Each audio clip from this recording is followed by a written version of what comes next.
দর্শক বন্ধুরা, আমরা এখন চলে এসেছি আপনাদের সেই সুপরিচিত মুখ, যার কথা না বললেই নয়। তিনি হলেন আমাদের সেলিম ভাই। করোনাকালীন শুরু থেকে এই পর্যন্ত তিনি মানুষকে নানাভাবে সাহায্য করে যাচ্ছেন। চলুন বিস্তারিতটা তার মুখ থেকেই শুনে আসি। আসসালামু আলাইকুম, আমি মোহাম্মদ সেলিম।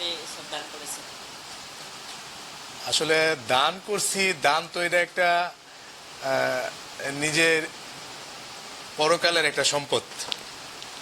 অনেকের অনেক অর্থ আছে, দান করার মন নাই। অনেকের দান করার মন আছে, অর্থ নাই। তো আমারও একসময় অনেক কষ্ট গেছে জীবনে, কষ্ট কি জিনিস আমি বুঝি। তো ওই কষ্ট থেকে, নিজের অভিজ্ঞতা থেকে সবসময় মনে হচ্ছে আল্লাহ তুমি আমাকে কিছু দিলে আমিও কিছু দিব। তো আল্লাহ আজকে আমাদের যথেষ্ট দিতেছে। আল্লাহর দেওয়ার শেষ নেই, আবার আল্লাহর নেওয়ারও শেষ নেই। তো আমার সামর্থ্য অনুযায়ী আমি চেষ্টা করছি করোনা যুগে অনেক, প্রায় না হইলেও প্রায় 3,000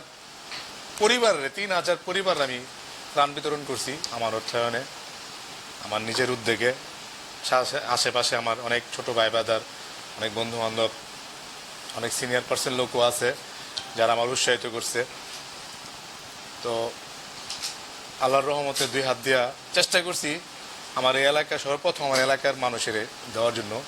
তো এলাকার যথেষ্ট মানুষের দিছি। এলাকার বাহিরও আমাদের এলাকার নামা সবচেয়ে দরিদ্র একটা এলাকা, এটারে বলে দানের বাড়ি নামে চিনে সবাই। ওইখানে অনেক দরিদ্র লোক, রংপুরের, ময়মনসিংহ, কিশোরগঞ্জের লোকগুলো থাকে।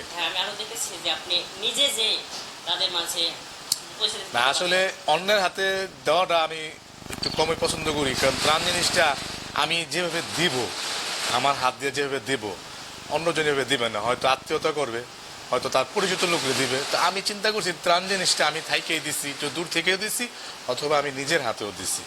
আর বিশেষ করে আমি চেষ্টা করছি যে দরিদ্র মানুষগুলোর হাতে ত্রাণগুলো পৌঁছানোর জন্য বাইছে যেমন আমি দিছি দানের বাড়ি এলাকায়, লামাপাড়া, কুতুবপুর, কায়েমপুর, তারপরে সস্তাপুর, তারপরে আমার এই কুতুবাইল এলাকায়, মানে বিশেষ করে দরিদ্র এলাকাগুলো আমি হাইটে গিয়ে দিয়েছি।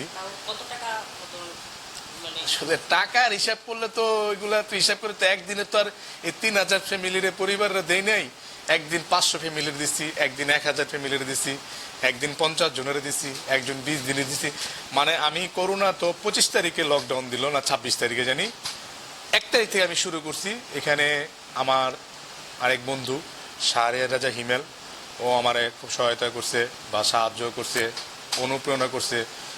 শাহরিয়ার রাজা হিমেল আমার বন্ধু, ও অনেক ত্রাণ দিচ্ছে। ও আমার হাত দিয়া, আমার দোকান থেকেই আমারে দিয়েই প্রায় 2,000 প্যাকেট ও একবারেই আমারে করাইছিল। ও ত্রাণ দিচ্ছে, প্লাস আমিও দিছি। আমরা 2 ভাই শুরু করছি 1 তারিখ থেকেই। তো আমি 1 তারিখে শুরু করছি, আমারটা শেষও নাই। আমার দিক দিয়ে আমি প্রতিদিন প্রথমেই আমি দিছি প্রায় 700-800 ত্রাণ, 700 প্যাকেট করছিলাম। হিমেল করছিল আমার বন্ধু, ও প্রায় 1,000 প্যাকেট করছিল। দুইজনে 1700 প্যাকেট করছিলাম প্রথম দিন 1 তারিখে। না, আমি বারবার দিছি কেন, আসলে আল্লাহ আমারে হয়তো এখন যেভাবে আছি, আমার কাছে মনে হয়েছে যে একটা সময়, আজকে করোনায় আমার চেয়ে অনেক অল্প বয়সে মানুষ মারা গেছে। আজকে তো আল্লাহ আমার নিতে পারতো, নিলে গায়ে আমার যতটুকু আছে এতটুকু কে খাইতো, অন্যায় খাইতো। আসলে টাকা পয়সা দুনিয়ায় সব না, আর সবসময় সবকিছু মানুষের ভাগ্যে হয়ও না। আজকে আমার আল্লাহ হাত পছন্দ করছে। আর আমি আসলে দরিদ্র মানুষের লিগে চলাফেরা করি বেশি। আমার চলাফেরাটা দরিদ্র মানুষের লিগে, তো দরিদ্র মানুষগুলো আমার কাছে আসেও। আর আমি আসলে কি, আমার যতটুকু যখনই সমর্থন কেউ ফিরে নেই। আমার একটা অভ্যাস, আমি একটা নীতি, আমি একটা হিসাব করে রাখছি, আজকে অনেক বছর ধরে কাজটা করতেছি। যেমন রোজার ঈদ জাকাত দিই, আর কুরবানি দিই। এই 2টা জিনিস আমার দোকানে, চালের দোকান আমার রেসিডেন্সি। তো আমার একটা হিসাব যে যখন রোজার ঈদ আসে ওই মাসে আমার যে লাভ অংশটা হয় পুরোটা আমি জাকাত দিয়ে দিই। আমার জাকাত আসে কত, হয়তো 80, 90 হাজার, 1 লাখ টাকা, কিন্তু আমার ওই মাসে আমি প্রায় জাকাত দিই 2 থেকে আড়াই লক্ষ টাকা আমি জাকাত দিই। এগুলাকে বলা ঠিক না, বলিও না। আজকে তুমি জিজ্ঞাসা করো, তোমার বলতেছি কুরবানি দিই আমার মতন। আমি আমার জায়গায়, আমার স্থান থেকে কিন্তু কুরবানি, আমি একটা কুরবানি গরু দিলেও চলে, কিন্তু আমি নিয়ত করছি যে আল্লাহ যত হায়াতে বাঁচা রাখে, আমার চালের দোকানে ওই মাসে আমার যত লাভ হয় আমি তত টাকা কুরবানি দেব। যেমন এই বছরে আমি এই বছর কুরবানি দিয়ে আমি 3টা গরু দিছি কুরবানি। কারণ অনেকে হয়তো অনেকে টিটকারি মারছে, অনেকে বলছে ফুটাগিরি দেখে। আসলে আমি নিয়ত করছি, নিয়তের নাম বরকত। আজকে এই বছরে 3টা কুরবানি সামনে আছে, আমার আল্লাহ যদি ব্যবসা বাণিজ্য ভালো দেয় 5টা দিব, 4টা দিব, আল্লাহ এটা লোকিয়া সময় আল্লাহ যখন আমার যেখানে যে স্থানে রাখবো আমি সেই স্থানে ব্যয় করবো। আসলে মিডিয়ার সামনে আসাটা এটা বোকা, মানে মিডিয়ার সামনে আমি মানুষ দেখানোর জন্য করতেছি, এগুলো করতেছি আল্লাহরে সন্তুষ্ট করার জন্য। আমি যদি আল্লাহর দিই, আল্লাহ আমারে দিব। এটা হলো আল্লাহ ওয়াদা করছে, তুমি আমারে দান করবো 1 টাকা, আমি তোমার দেবো 10 টাকা। আমি 10 টাকার লোভেও করি না। আমি করি আমার একটা আখিরাত আছে, আমাকে জান্নাত জাহান্নাম বলতে একটা জিনিস আমরা বিশ্বাস করি মুসলমান, মরতে হবে, জান্নাত পাইতে হলে জান্নাতের কাজ করতে হবে। তো সেজন্যই আমি 2 হাত দিয়া চেষ্টা করি সর্বসময়, মানে আমার আশেপাশে যারা তারা বলতে পারবো যে যাদের আমি দেই, অনেক লোক আছে আমার, অনেক আত্মীয়, তাদের ছেলে মেয়ে আছে, তারা ছেলে মেয়েরা কাজ করে, ছেলে মেয়ের কাছে চায় না, চাইতেও পায় না, চাইলেও দেয় না। আমার কাছে আইসা প্রত্যেক মাসে 1000, 500, 1500 করে টাকা আমি দিই তাদের ওষুধ খাওয়ার জন্য। এমন অজস্র লোক আছে, নাম বলে ছোট করা যাবে না, বহুত লোক আছে দেই। এই করোনার তো এটা তো হঠাৎ করে এটা আল্লাহর তরফ থেকে গজব দিছে আল্লাহ আমাকে বোঝানোর জন্য। এটা আছে এখনো, কিন্তু এখন না থাকার মতন মানুষ ওইভাবে ইউজ করে না। করোনা যথেষ্ট দেওয়ার চেষ্টা করছি, দিছি। করোনা তো গেছে হঠাৎ করে, কিন্তু এর আগে থেকেও আমি সর্বসময় কেউ একটা মানুষ আসলে আমার সমর্থন অনুযায়ী আমি কেউ ফিরাই না, দেওয়ার চেষ্টা করি, দেও। আমার মনে হয় না আমার জানা মতে কেউ আমাদের ফিরে গেছে, আমার কাছে ফিরে গেছে। উদ্দেশ্য বাইরে, উদ্দেশ্য যে বললাম যে কষ্ট করছি জীবনে অনেক, ওই কষ্টটা আমি বুঝি।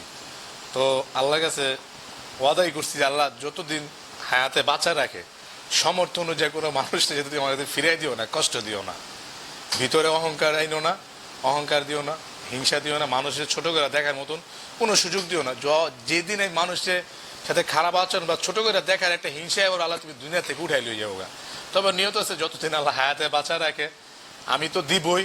আমার যে ভবিষ্যৎ বংশধর, আমার বড় ছেলে, আমার ছোট ছেলে আরাপ, আমার বড় ছেলে আমান, ওরও দিনের রাস্তায় দিছি।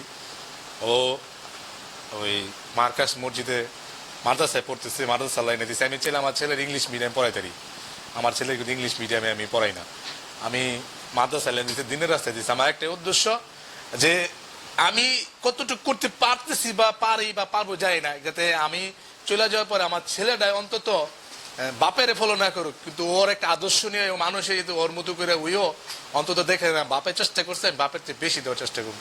উদ্দেশ্য একটাই যে যতদিন আল্লাহ হায়াতে বাঁচা রাখে, যতটুকু সমর্থন অনুযায়ী কোনো মানুষের কষ্ট যাতে আমার দ্বারা না পায়, দিয়া যতটুকু পারি দেওয়ার চেষ্টা করতেছি, দিতেছি, কেউ ফিরাই নেই। আমার চেয়ে অনেক পয়সাওয়ালা লোক আছে, আমিও তাদের জন্য দোয়া করি আল্লাহ যে তাদের মনটা নরম করে, তারাও দেওয়ার চেষ্টা করে।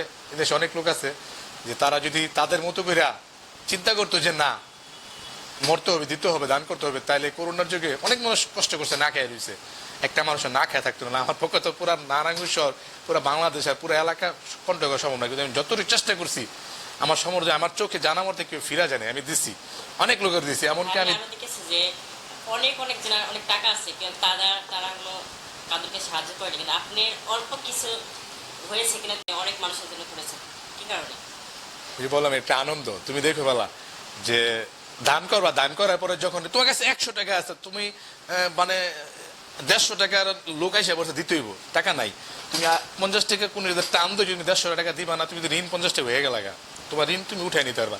যদি 150 টাকা দিছো না, যে হাসিটা দেয় না, যে একটা আনন্দ মাথায় দুজন কিছু বয়স্ক মহিলা বা কিছু মুরব্বী বা কিছু আমার অভাবী মানুষ মাথায় ধরে কয়, দোয়া করে যে বাইচা থাক বাবা, নাতি বাইচা থাক, ভাই তুই বাইচা থাকো, এই যে দোয়াটা হাসি করে দেয় না, এটা অনেক কিছু, এটা টাকাতে কিনা যায় না। এই হাসিটা, এই খুশিটার জন্যই মনে করে এত কিছু, আর কোনো কিছু না। আল্লাহরে সন্তুষ্ট করার জন্য, আখিরাত পাওয়ার জন্য, ভবিষ্যতে তো মানুষ মরতে হবে, তো পরকালের জন্য কিছু রাখার জন্য চেষ্টা করেছি। দুনিয়ায় কিছু যতটুকু সমর্থন অনুযায়ী আমি মানুষের মুখে হাসি খুশি ফুটানোর জন্য, উদ্দেশ্য এতটুকু, আর কোনো কিছু না।